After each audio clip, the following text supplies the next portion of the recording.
Pajak,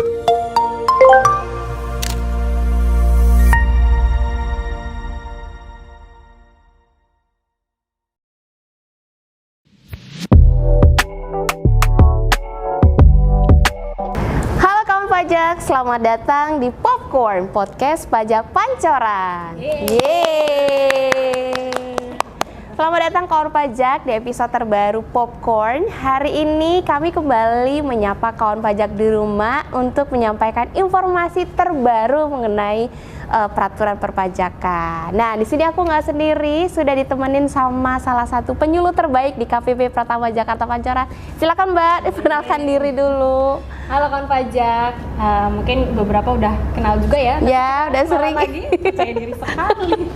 Oke, nama saya Ermi Multiarti, asisten penyuluh pajak di KPP Pratama Jakarta Pancoran. Betul. Nah, Mbak Ermi hari ini bersama saya juga Citra, penyuluh dari KPP Pratama Jakarta Pancoran, akan sharing mengenai ketentuan untuk para kawan pajak yang statusnya sebagai karyawan nih ya Mbak ya di rumah. Dampaknya terasa kepada kawan pajak di rumah yang statusnya mungkin karyawan ya. Betul. Nah, ini ada ketentuan terbaru, mungkin sudah berjalan sekitar 6 bulan ya Mbak. Iya, jadi sebenarnya nggak terlalu baru banget ya Mbak Citra, cuman dampaknya masih cukup baru lah ya. Betul. Mungkin ada yang bertanya-tanya nih di rumah, kemarin waktu THR kok dipotongnya agak beda ya dari bulan-bulan biasanya. Nah, kita akan sharing mengenai ketentuan terbaru ini ke kawan pajak semua. Jadi jangan lupa simak dan saksikan sampai di akhir tayangan ya. Oke, Mbak Ermi,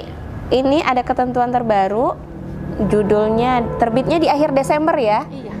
Akhir Desember 2023 itu PMK 168 tahun 2023. Judul PMK-nya ini apa? Jadi PMK 168 ini tentang petunjuk pelaksanaan pemotongan pajak atas penghasilan sehubungan dengan pekerjaan, jasa atau kegiatan orang pribadi. Jadi memang PMK turunan dari peraturan pemerintah. Jadi sebelumnya ini sudah terbit dulu nih Mbak Citra, peraturan pemerintah nomor 58 tahun 2023. Baru kemudian terbitlah PMK 168 sebagai petunjuk pelaksanaannya. Nah, ini kan PMK-nya nih Mbak. Mungkin ada lagi nggak Mbak? Detailnya diatur lebih lanjut lagi nggak? Oke, jadi kalau PMK 168 ini lebih ke petunjuknya, kemudian teknisnya penerapan dalam aplikasinya itu dituangkan di Peraturan Dirjen Pajak nomor 2 tahun 2024. Jadi yang peraturan Dirjen Pajaknya lebih baru ya, terbitnya baru di tahun 2024 ini terkait penerapan ke dalam aplikasi eBukpot 21 untuk swasta. Untuk wajib pajak badan yang swasta. Nah, betul. Jadi ini adalah aturan lebih lanjut ya Mbak dari PP 55, kemudian terbit PMK 168, kemudian teknisnya diatur di Per 02 tahun 2024.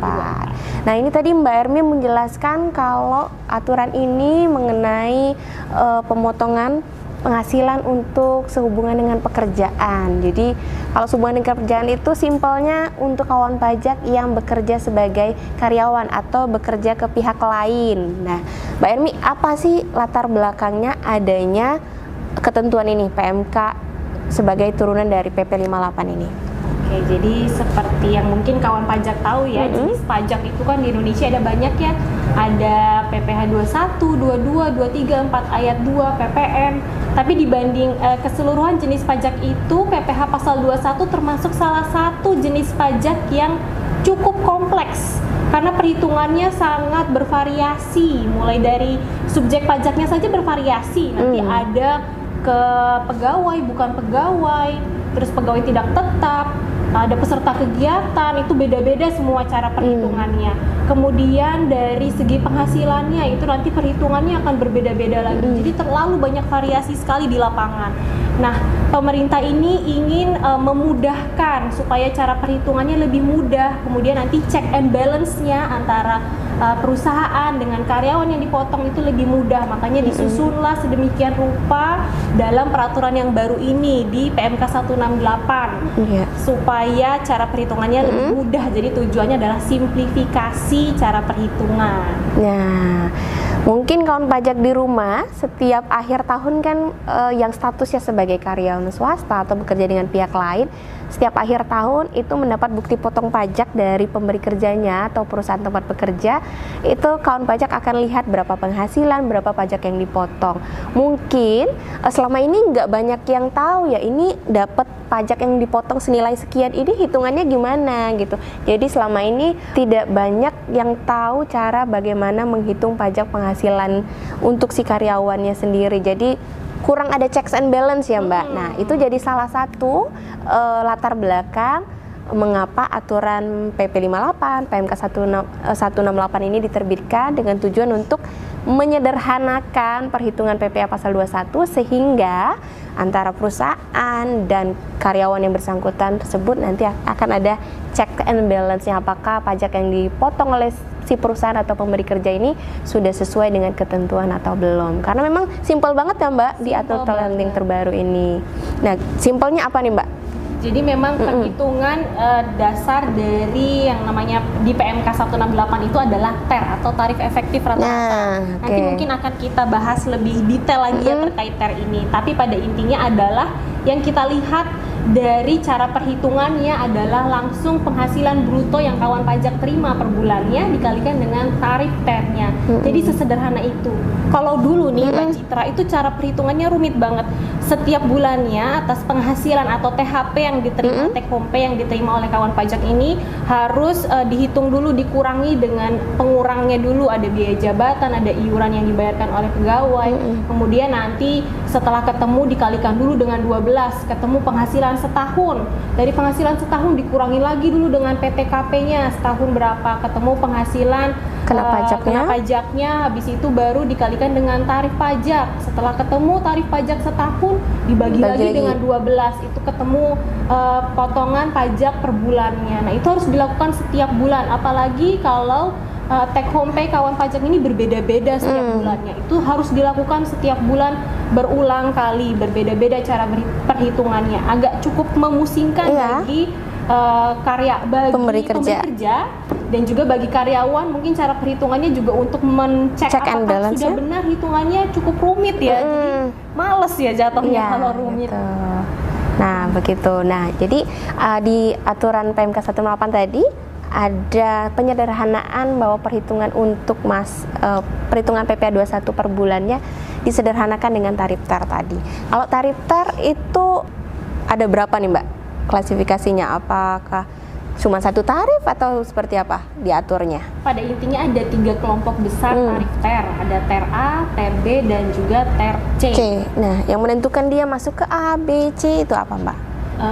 Pada intinya PTKP, penghasilan tidak kena pajak. Nah, PTKP ini perlu menjadi perhatian bagi kawan pajak semua nih di rumah, karena yang digunakan adalah PTKP kondisi per 1 Januari tahun pajak. Jadi pastikan nih di rumah apabila sudah ada penambahan anggota keluarga, misalnya ada penambahan anak yang baru lahir di pertengahan 2023 kemarin, pastikan di 1 Januari 2024 ini sudah terupdate datanya di kantor supaya pemotongannya nanti sesuai. Kalau enggak nanti yang rugi adalah kawan pajak karena pemotongannya tarifnya tidak sesuai dengan yang sebenarnya. Betul. Nah, berarti yang perlu di garis bawahi oleh kawan pajak di rumah yang berstatus sebagai karyawan atau bekerja dengan pihak lain adalah untuk mengupdate kondisi sebenarnya PTKP-nya di 1 Januari 2024 ya, seperti itu. Nah, kalau misalnya baru lahirnya itu di tahun 2024 perlu update nggak Mbak? Kalau lahirnya di 2024 berarti belum, karena yang kita gunakan adalah kondisi per 1 Januari 2024. Nah gitu, oke. Mungkin mau dijelasin Mbak, TER A-nya PTKP yang apa aja gitu? Jadi ada 3 kelompok besar ya tadi. TER A itu untuk kawan pajak yang status PTKP-nya TK0 atau tidak kawin, tidak punya tanggungan, berarti masuknya ke TER A. Kemudian yang status PTKP-nya TK1 dan juga K0 itu juga sama, masuknya ke TER A. Sedangkan untuk lapisan kedua di TER B itu ada TK2, kemudian K1, TK3 dan juga K2. Jadi ada lebih banyak ya, ada 4 kelompok nih. Kemudian yang ter C terakhir itu adalah untuk yang penghasilannya PTKP-nya paling tinggi. Jadi K3 itu masuknya ke yang ter C. Nah, ada 3 kelompok ter ya, A, B, C, seperti yang dijelaskan oleh Mbak Ermi tadi. Kalau misalnya kawan pajak tahu PTKP untuk TK0 ada 54 juta, kalau ditambah satu lagi tanggungan itu menambah 4.500.000, begitu seterusnya. Sederhananya kalau saya secara pribadi nih Mbak, untuk melihat ini masuknya ke ter A, ter B atau ter C, itu kalau misalnya dia masuknya 50 jutaan, PTKP-nya 50 jutaan itu dia ke ter A. Kalau dia PTKP-nya totalnya 60 jutaan, dari mulai 63 juta sampai seterusnya itu masuknya ke ter B. Kemudian kalau dia mulai 70-an itu masuknya ke ter C. Jadi simpelnya kalau secara saya pribadi bisa melihatnya di situ. Jadi kalau misalnya kawan pajak dapat bukti potong PTKP-nya 63, berarti dia masuknya ke ter B gitu. Jadi enak nih untuk ngecek check and balance untuk kawan pajaknya juga di rumah. Mungkin ada lagi Mbak kalau ter yang mau disampaikan? Tadi kan terkait ter bulanan ya. Jadi ada satu lagi namanya ter harian. Tapi nah, ini untuk siapa nih Mbak? Tarif efektif harian itu untuk pegawai tidak tetap yang menerima upah harian. Nah, jadi berbeda ya. Kalau tadi ter bulanan apabila kawan pajak menerima gaji rutin, itu potongannya adalah ter bulanan. Sedangkan kalau yang pegawai tidak tetap dengan upah harian, maka kenanya tarif efektif rata-rata harian. Nah, di sini kalau untuk yang ter harian itu juga dibedakan jadi 2 kelompok. Kalau penghasilan kawan pajak upah hariannya masih di bawah 450.000, maka tarifnya 0%. Tapi kalau sudah 450.000 sampai dengan 2,5 juta, maka tarifnya adalah 0,5% dikalikan dengan penghasilan bruto hariannya. Nanti kalau sudah di atas 2,5 juta, beda lagi cara perhitungannya, sama seperti yang bukan pegawai. 50% baru dikalikan dengan tarif pajak.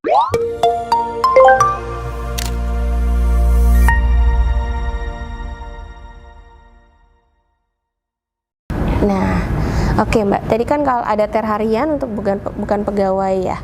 Kalau kemudian ada yang ter A, B, C. Nah, mungkin kawan pajak di rumah penasaran nih Mbak, yang bisa pakai tarif ter ini siapa aja nih? Mbak, apakah ada ketentuan ini pakainya ter, ini pakainya masih tarif pasal 17 atau seperti apa? Pada intinya yang dapat ter itu adalah pegawai tetap ya, pegawai tetap. Kemudian kalau PNS, ASN itu juga masuknya ke pegawai tetap, jadi dapat perhitungannya juga menggunakan ter. Nah, ini pegawai kalau pegawai tetap ini pegawai yang dianggapnya sudah menerima penghasilan rutin secara teratur ya. Jadi penghasilan yang teratur maupun tidak teratur itu dijumlahkan untuk sebagai dasar pengali perhitungan ter. Kayak tadi sempat Mbak Citra singgung juga, ada THR ya. Iya, betul. THR kan termasuk penghasilan yang tidak teratur sifatnya. Jadi cuma diterima misalnya setahun sekali. Nah, itu kan berarti di bulan ketika dia menerima THR itu penghasilannya dijumlahkan antara yang rutin berupa gaji, tunjangan, ditambahkan juga dengan penghasilan yang tidak rutin berupa contohnya THR tadi. Dijumlah baru dikalikan dengan tarif ternya. Makanya memang dimungkinkan di bulan ketika pegawai atau kawan pajak menerima THR jadi tinggi potongan pajaknya ya. Kalau PMK 168 ini pada intinya tidak ada penambahan beban pajak baru, karena ketika disetahunkan hasilnya kemungkinan masih sama seperti perhitungan biasanya. Yang beda hanya perhitungan bulanannya dari Januari sampai dengan November, itu cara perhitungannya agak berbeda karena menggunakan tarif ter. Sedangkan di bulan Desember nanti perhitungannya tetap sama menggunakan tarif pasal 17 yang lama. Jadi dihitung ulang kembali oleh perusahaan. Oke, begitu ya. Jadi yang menggunakan tarif ter ini adalah pegawai tetap, di mana maksudnya pegawai tetap di sini adalah memperoleh penghasilan yang sama ya, Mbak. Penghasilan rutin ya? Penghasilan rutin. Iya, rutin setiap tetap dan rutin, dan tidak teratur sih pada itu. Nah, seperti itu. Nah, kalau misalnya yang kayak freelance gitu Mbak, mungkin kawan pajak di rumah ada yang mereka kerjanya by project gitu. Nah, apakah juga menggunakan tarif ter atau kalau seperti apa Mbak? Freelance jatuhnya ke bukan pegawai, status pegawainya memang mungkin agak membingungkan ya bagi orang awam ya, karena definisi antara pegawai tetap tidak tetap bukan pegawai antara di ketenagakerjaan dengan di DJP mungkin agak sedikit berbeda.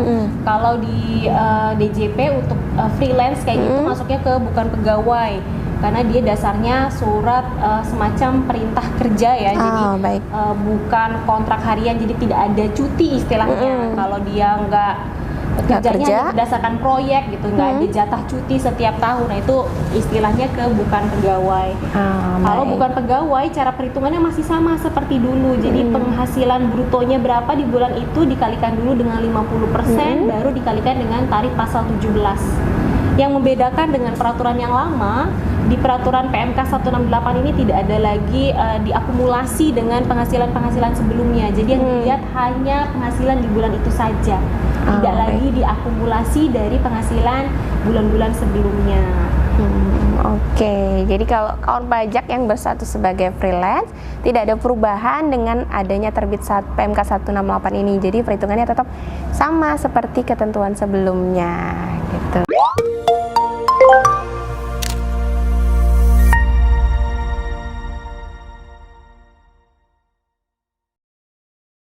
Oke kawan pajak, itu tadi udah kita bahas bersama bagaimana menjadi lebih mudahnya perhitungan PPh pasal 21 untuk penghasilan karyawan terkait dengan pekerjaan ya.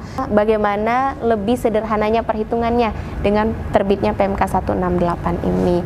Nah, nanti ada kewajiban juga nih Mbak. Selain hitung kan, ini perusahaannya tetap dari harus ada segi pemberi kerja ya? Iya, dari si perusahaannya kan tetap motong nih. Memang sudah disederhanakan caranya, kemudian mereka juga tetap harus lapor dong Mbak ya, sebagai bentuk pertanggungjawaban telah memotong penghasilannya si karyawan. Nah, untuk lapornya apakah juga diatur, apakah ada perubahan lagi Mbak? Ya, jadi memang dibandingkan dengan aturan yang lama, aturan ini ditegaskan juga bahwa kewajiban pelaporan SPT PPh pasal 21 bulanan itu menjadi wajib ketika ada pembayaran gaji di setiap bulannya. Kalau dulu itu kan kalau misalnya seluruh pegawainya masih di bawah PTKP, misalnya gaji bulanannya hanya 3 juta setiap bulannya sepanjang tahun, berarti ya tidak ada kewajiban lapor SPT PPh pasal 21 bulanan, hanya wajib yang bulan Desembernya saja. Tapi kalau di peraturan yang baru ini, selama ada pembayaran gaji di setiap bulannya, maka pelaporan SPT PPh pasal 21-nya menjadi wajib. Tetap ada yang harus dilaporkan. Walaupun pemotongan PPh pasal 21-nya nanti 0, jadi tidak ada yang disetorkan ke negara, nggak ada yang dibayar, tapi tetap wajib lapor SPT PPh pasal 21-nya.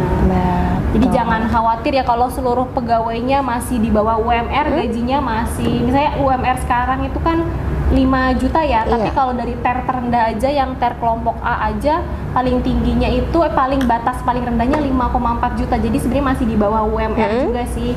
Selama masih di bawah UMR ya tidak ada pajak yang disetorkan ke negara sebenarnya, tapi hanya membuatkan bukti potongnya saja. Tuh. Nah, ini hal yang berubah, tapi ini ditekankan untuk para pemberi kerjanya Mbak ya, bahwa sepanjang ada pembayaran maka wajib lapor setiap bulan, walaupun karyawannya cuma satu ya Mbak? Walaupun karyawannya cuma satu, selama ada biaya gaji maka tetap harus dilaporkan SPT PPh pasal 21-nya. Kemudian cara pelaporannya juga beda nih Mbak Citra. Kalau dulu kan memang lebih ribet ya bisa dibilang, karena harus menggunakan aplikasi ISPT 21 yang diinstal di laptop. Nanti setelah di-create di aplikasi ISPT harus pindah lagi ke DJP online untuk disubmit CSV-nya, jadi agak bolak-balik gitu. Nah kalau sekarang semua sudah web basis, pelaporannya hanya langsung melalui DJP online. Jadi lebih mudah dari segi cara pelaporannya juga, sudah web basis, bisa dibuka dari mana saja, tidak hanya harus dari laptop yang ada aplikasinya. Betul sekali. Jadi kalau mau lapor sepanjang punya data karyawannya, tinggal lapor aja, input langsung di webnya DJP online perusahaannya masing-masing. Kalau misalnya belum muncul menunya, tinggal diaktifasi fitur aja ya Mbak ya. Di menu profilnya aktivasi e-Bupot PPh pasal 2126. Nah nanti tinggal lapornya di web DJP online. Kalau karyawannya ada banyak juga jangan khawatir. Betul. Di input satu-satu, tetap ada menu import sama seperti di aplikasi SPT 21. Hanya nanti format impornya disediakan juga di menu DJP online-nya. Jadi kalau setiap bulan pegawainya sama terus, tinggal gunakan file impor yang sama setiap Iya. bulannya, nggak ada masalah. Betul sekali. Nah, tadi jadi di PMK 168 dan Per 02 ini tidak hanya menyederhanakan cara perhitungannya Mbak ya, tapi juga cara pelaporannya juga dibuat lebih sederhana dan memudahkan untuk para pemberi kerjanya. Nah, untuk kawan pajak yang berstatus karyawan, penerima penghasilan juga dibuatkan ya Mbak ya, fitur yang juga memudahkan untuk check and balance apakah perhitungan pajaknya ini sudah benar atau tidak dari pemberi kerjanya. Fiturnya apa Mbak yang udah diluncurin dari DJP? Kalkulator pajak.go.id. Jadi bisa di googling aja kalkulator pajak, nanti pasti muncul yang paling atas. Nah itu sangat sederhana sekali, jadi tinggal masukin aja penghasilan bruto kawan pajak berapa setiap bulannya. Terus nanti tinggal dikalkulat aja, pilih PTKP, kemudian kalkulat berapa besaran PPh pasal 21-nya. Karena memang tarif TER ini kan tadi sebenarnya 3 kelompok ya. Iya. Tapi kalau dilihat tabelnya Banyak tarifnya sekali. sebenarnya ada banyak, tapi itu tidak perlu dihafalkan. Jadi dari aplikasi sudah muncul otomatis, nggak usah khawatir. Betul. Nah, jadi semuanya dimudahkan, baik perhitungannya, pelaporannya, dan untuk kawan pajak yang mau cek apakah sudah benar atau tidak, sudah disediakan juga fitur untuk kawan pajak semua, kalkulator.pajak.go.id. Jadi silakan bisa akses sekarang juga.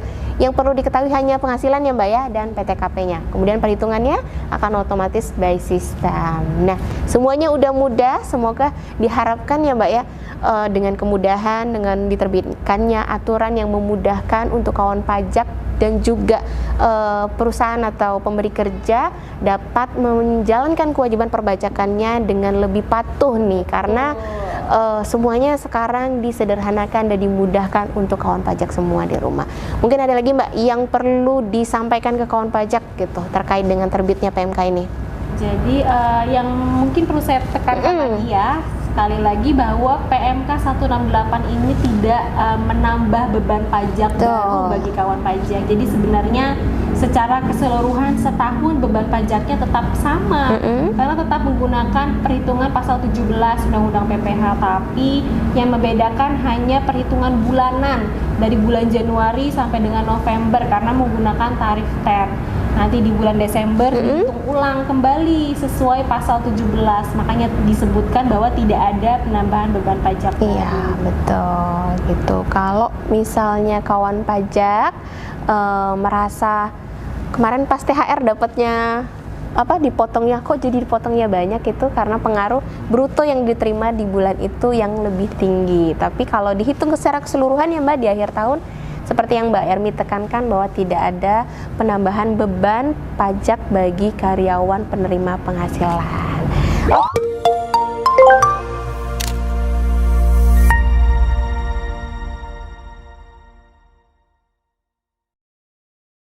Oke, kawan pajak, garis besar dari PMK 168 dan Per 02 sudah semuanya disampaikan oleh Mbak Ermi. Semoga menjadi pencerahan, menjadi insight baru untuk kawan pajak di rumah. Jadi kawan pajak bisa tahu nih, oh ternyata sekarang perhitungan PPh pasal 21 atas penghasilan kawan pajak di rumah yang berstatus sebagai karyawan sudah bisa dicek and balance sendiri nih. Ada fiturnya untuk cek, kemudian kawan pajak juga akan lebih mudah untuk menghitung berapa pajaknya setiap bulan. Kemudian untuk pemberi kerja juga menjadi lebih mudah, begitupun untuk pelaporannya. Kawan pajak kalau misalnya ada saran atau ide yang untuk kita bahas di podcast berikutnya, boleh banget komen di kolom komentar di bawah. Kalau kawan pajak merasa video ini bermanfaat untuk kawan pajak, boleh juga untuk di-share ke temennya kawan pajak lainnya, atau juga bisa di-share ke pemberi kerjanya ya. Siapa tahu pemberi kerjanya belum update tentang ini, bisa di-share juga. Jangan lupa juga kalau merasa ini bermanfaat, klik tombol like-nya. Nah, terakhir Mbak Ermi ada lagi yang mau disampaikan? Udah cukup ya. Seperti sekian saja dari kami, Mbak Ermi juga saya. Berterima kasih untuk kawan pajak yang sudah menyaksikan sampai dengan akhir. Semoga bermanfaat. Terima kasih dan sampai jumpa di episode popcorn berikutnya. Dadah. Terima kasih.